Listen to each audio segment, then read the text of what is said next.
Bonjour à toutes et à tous, et merci en particulier aux étudiantes et aux étudiants d'être venus si nombreux.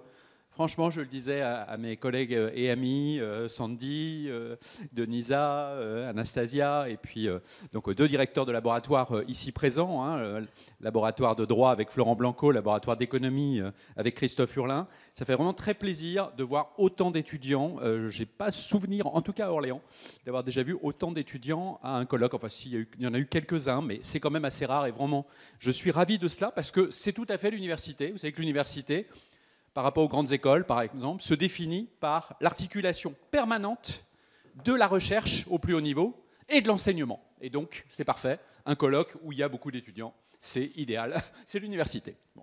Je ne vais pas être long, d'abord parce que pour définir les algorithmes, il aurait fallu que je révise un petit peu mes cours de terminale C, donc c'est un petit peu loin. C'est au XXe siècle, c'était ce qu'on a appelé S après, mais de toute façon, M. Blanquer a tout supprimé. Donc, je suis vraiment ravi d'être ici ce matin et un peu moins ravi d'être obligé de vous quitter après. Je vais quand même écouter les deux premières intervenantes et j'en serai absolument très, très content. Pourquoi ? Vous savez qu'on a un très grand projet en centre-ville, pas ici à cet hôtel du Panloup, mais pas loin à l'hôpital Madeleine, sur l'ancien hôpital.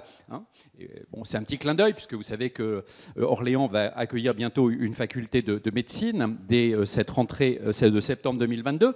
On a ce grand projet, et tout de suite, quand on en a discuté avec mes collègues et amis, juristes, économistes, gestionnaires, on s'est dit qu'il faudrait donner un contenu pédagogique. Et qu'est-ce qu'on s'était dit ? Il faudrait qu'on travaille ensemble. On ne se connaît pas assez. Et on a découvert à ce moment-là, par exemple, que Denisa Banoulescu et Sandy Lacroix de Souza, elles travaillaient sur les mêmes objets, évidemment avec leur propre méthodologie disciplinaire. Le juriste n'a pas les mêmes outils scientifiques que les économistes ou que les gestionnaires, mais sur les mêmes objets, sur les mêmes champs de recherche ou axes de recherche. Et on s'est dit, ce serait formidable, et ça ne se fait pas beaucoup dans les universités françaises, de travailler ensemble avec des méthodes différentes, mais sur le même objet. Et effectivement, ça marche. La journée d'aujourd'hui, à nouveau, parce qu'il y en a eu d'autres bien avant, montre cela. Je remercie vraiment les organisateurs. Donc, en plus de mes deux amis, Denisa et Sandy, Christophe Hurlin, directeur du Léo. Et ça a été également couronné de succès par des appels à projets. Bon, je vous passe le jargon, les APR, les ANR, etc. On avait cette intuition, et ça s'est vérifié, que présenter des projets ensemble à la région, au niveau national ou au niveau européen, ça serait très bien jugé, très bien évalué par les autorités qui nous gouvernent et qui nous délivrent des subventions pour la recherche, parce que c'est fécond, parce que c'est pionnier. Donc merci beaucoup, chère Denisa, chère Sandy, cher Christophe, et merci à Florent de sa présence. Et d'ailleurs, je vais tout de suite lui céder la parole. Merci à vous.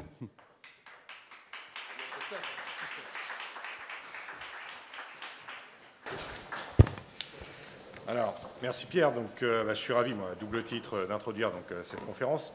Donc, en tant que directeur de laboratoire, en tant que co-organisateur. Alors, c'est un bien grand mot parce que je voudrais d'abord commencer par un immense merci à Sandy Lacroix-Souza et à Denisa Banoulescu, avec lesquels j'étais censé co-organiser la conférence, mais c'est elles qui ont fait tout le travail. Et je les en remercie parce que la conférence, il y a un très beau programme. Je présente mes excuses, mais en fait, on est tombé, du fait du report de la conférence, on est tombé en pleine période d'évaluation des laboratoires. Et donc, là, pour le coup, je n'ai pas pu m'investir dans l'organisation.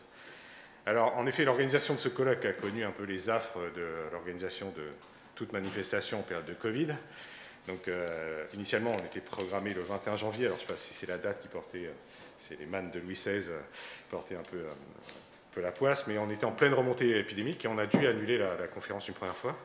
Et on avait le choix entre passer la conférence en ligne ou la maintenir en présentiel et la décaler.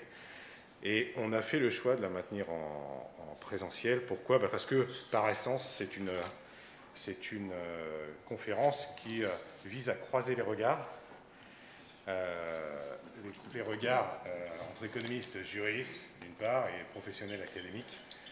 Et donc, ça marche, croiser les regards, ça marche, mais ça marche moins bien en Teams et en Zoom qu'en présentiel. Un grand merci donc à tous les intervenants d'avoir joué le jeu de décaler leur intervention. La seule personne qui a malheureusement pas pu venir sur cette nouvelle date, c'est Laurent Dupont, qui est membre de la cellule FinTech de la CPR, qui est un des co-auteurs du rapport sur la gouvernance de l'IA en finance et qui avait une conférence le même jour. Mais nous le remercions pour son soutien constant. Le Covid nous poursuit parce que malheureusement nous avons appris hier que Madame la directrice régionale de la Banque de France était elle-même positive et qu'elle ne pourra donc malheureusement pas être présente cet après-midi. Nous la remercions et nous lui souhaitons un prompt rétablissement. Alors je remercie une nouvelle fois tous les intervenants, Jacques Mestre, doyen de la faculté d'Aix-Marseille, Sandy Lacroix de Souza, ma collègue du CRJP, Richard E, directeur technologie et analytics chez Deloitte, Henri Fraisse, inspecteur et chef de mission à la Banque de France, Thibaut Dravel d'Esclapon, qui est de l'Université de Strasbourg, Christophe Pérignon, qui est professeur HEC, qui est mon co-auteur régulier, Anastasia Sotiropoulou, qui est une autre de mes collègues très dynamiques du CRJP, Guillaume Chauvillon, qui est professeur à l'ESSEC, et Nana Bocciorifili, avocate et au sein du cabinet Heidi. Alors un grand merci à tous ces intervenants. Je tiens à remercier en particulier Richard E. et Yves Yotta-Chofo, ainsi que les équipes communication de Deloitte, qui ont assuré finalement la promotion d'événements. On m'a annoncé à peu près 130, 135 personnes sur la journée, en présentiel ou en ligne.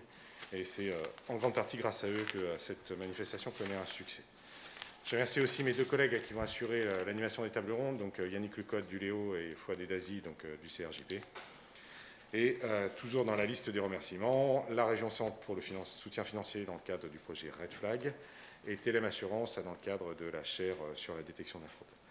Alors, je remercie aussi bien évidemment tous les participants, les étudiants, ça a été dit, des masters d'économétrie, des masters de droit et ingénierie du patrimoine, et des masters de la double licence éco-droit. Et je pense que ça me permet de faire la transition parce que ce besoin de complémentarité entre les regards juridiques et économiques, personne n'en conteste l'utilité dans nombre d'activités en finance, c'est-à-dire par exemple les activités un peu traditionnelles, on va parler de la compliance, détection de la fraude ou lutte contre le blanchiment. Dans ces cas-là, il est évident que les regards croisés sont nécessaires. Mais l'usage de plus en plus massif des algorithmes en finance vient renforcer cette nécessité d'une double, voire d'une triple compétence, à la fois économie-finance, droit et données, ou data. Et j'ai vraiment ressenti, moi, dans mes propres travaux, menés en collaboration avec Christophe Pérignon, qui vous présentera par exemple cet après-midi, sur l'interprétabilité des algorithmes ou les problèmes d'éthique, ce besoin de double compétence. Alors, les algorithmes, ils sont aujourd'hui partout en finance, mais ce qui pose réellement problème et qui appelle une réflexion sur la régulation, c'est l'intelligence artificielle. Alors, je ne vais pas revenir sur la définition de l'intelligence artificielle, mais en gros, on va dire machine learning et deep learning, même s'il y a peu de deep learning à l'heure actuelle dans le domaine financier, et d'un autre côté, tout ce qui est traitement du langage, NLP. Alors, il y a plein de fantasmes sur l'IA, mais ce qu'on voit fonctionner aujourd'hui en pratique, c'est dans les banques ou les assurances, ce sont des modèles qui sont issus de ces algorithmes et de machine learning ou de NLP, et en gros qui cherchent à trouver des relations entre des données d'entrée et des données de sortie, et puis d'essayer de construire à partir de cette relation un modèle prédictif. Alors on sent bien que la question qui se pose, ce n'est pas la régulation des algorithmes, c'est plutôt la régulation des modèles qui sont produits par ces algorithmes. D'accord ? Et où sont utilisés ces modèles en pratique ? Pas encore dans le domaine du calcul des fonds propres réglementaires, qui est un peu le cœur du réacteur nucléaire des banques, même s'il y a une réflexion aujourd'hui de l'EBA sur ces questions-là. Donc Henri Fraisse fera une intervention détaillée sur ce point-là, donc pas là-dessus. Ces algorithmes ils sont utilisés finalement, si on résume, dans la sphère marketing pour tout ce qui est connaissance client, dans la sphère commerciale pour des robots advisors, des conseillers clientèle automatiques, etc. Dans le domaine réglementaire, donc tout ce qui est blanchiment, enfin lutte contre le blanchiment, lutte contre la fraude financière, et dans la gestion des risques pour tout ce qui ne relève pas de tout ce qui est approche IRB. Donc tout ce qui est score d'octroi, score d'appétence, de churn, etc. Alors, on sent que certaines applications du machine learning ou de l'IA, en général, sont peu sensibles et finalement n'appellent absolument pas un besoin de régulation. Pour tout ce qui est un robot advisor ou un conseiller en ligne, on sent qu'il n'y a pas nécessairement besoin de régulation. Par contre, il y a d'autres applications qui sont critiques, qui sont d'ailleurs identifiées dans le projet de règlement européen de la Commission européenne. Et l'exemple le plus marquant, c'est l'octroi du crédit. Parce que là, pour le coup, les algorithmes, ou les modèles, en tous les cas, qui prennent la décision d'octroi ou de non-octroi, ils peuvent changer la vie de milliers, voire de millions de consommateurs ou d'entreprises dans leur façon d'investir ou de consommer. Alors, l'octroi, ça illustre aussi la balance qu'il y a entre le besoin de régulation externe et l'autorégulation des banques. Alors, très rapidement, sans qu'il y ait de régulation externe, les banques ont compris qu'on ne pouvait pas faire de l'octroi du crédit avec des modèles boîte noire auxquels on ne comprend rien, d'accord, et qui avaient très sophistiqués ou autres. Et immédiatement, pourquoi? Parce qu'il y a un besoin d'expliquer la décision éventuellement de refus d'un crédit au client, ou d'expliquer au régulateur un peu comment fonctionne le modèle. Et donc, très rapidement, sans qu'il y ait besoin d'une régulation externe, il y a une autorégulation qui s'est faite et qui a mis en évidence le besoin d'interprétabilité des modèles. Et donc, il faut qu'on comprenne les modèles qui sont utilisés pour faire de l'octroi. Il n'en demeure pas moins que même si on les comprend, ces modèles, ils peuvent aussi être source de risque. Et l'exemple typique qu'on a en tête, c'est des biais de discrimination algorithmique. En gros, qu'il y ait une sous-population qui soit défavorisée par l'algorithme sans que ça soit fait de façon intentionnelle. Alors, c'est d'autant plus facile, enfin, le risque est d'autant plus grand que ces modèles sont non linéaires et très compliqués, parfois. Alors, là, le problème, alors, c'est de savoir si ce qui est imputable au modèle ou ce qui est imputable à la société. Si je prends un exemple très simple, si les femmes à qualification égale gagnent 1/3 de moins que les hommes et que le salaire est une variable déterminante pour un modèle d'octroi pour savoir si on est en capacité d'embourser un prêt, ex post, mécaniquement, on va observer qu'il y aura moins de prêts attribués aux femmes ou dans des conditions dégradées en termes de taux, etc. Alors, est-ce que c'est la responsabilité de la banque? Est-ce que c'est la responsabilité de la société? Là, pour le coup, on sent qu'il y a un besoin de régulation, à la fois pour protéger les consommateurs de ces éventuels biais, mais aussi pour éclairer les banques ou les institutions financières sur ce qui relève de leur propre responsabilité au regard de ces algorithmes. Donc, voilà autant de questions passionnantes soulevées par ces algorithmes et auxquelles on va essayer de s'efforcer de répondre lors de cette journée. Alors, je pense que ça a été dit par Pierre, mais cette conférence montre aussi clairement le besoin d'une approche pluridisciplinaire, et donc je milite donc avec d'autres et mon collègue Florent Blanco pour un rapprochement finalement des collègues économistes et juristes sur ces questions, même si on n'a pas toujours la même façon de travailler, mais en tous les cas, on sent que ce sont des sujets qui sont véritablement féconds et qui ont besoin d'être considérés avec cette approche pluridisciplinaire, et c'est un peu l'idée de ce projet d'école de la data. Qui va être un projet phare un peu de l'université dans le cadre du déménagement qu'on aura en centre-ville. Alors voilà, je termine là, je vous remercie et merci à tous pour...